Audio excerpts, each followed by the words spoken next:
Hurmatli ota-onalar, farzandingiz bu yil 1-sinfga chiqadimi? Unda siz bilan onlayn ariza topshirishni birga o'rganamiz. Boshladik. Birinchi qadam.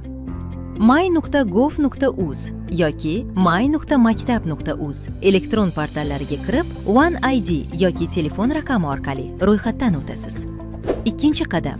Yashash manzilingiz va farzandingiz haqidagi ma'lumotni kiritib, so'rovnomani to'ldirasiz. Bunda hududingizdagi maktab avtomatik belgilanadi. Sizdan faqat ta'lim tilini tanlash talab etiladi.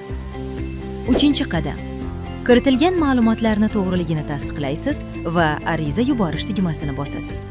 Arizangiz o'rganilgandan so'ng o'zingizga qulay vaqtni tanlab, maktabga borish vaqtini belgilaysiz. Bir kun muddatda arizangiz qabul qilinganligi bo'yicha sizga SMS xabarnoma yuboriladi.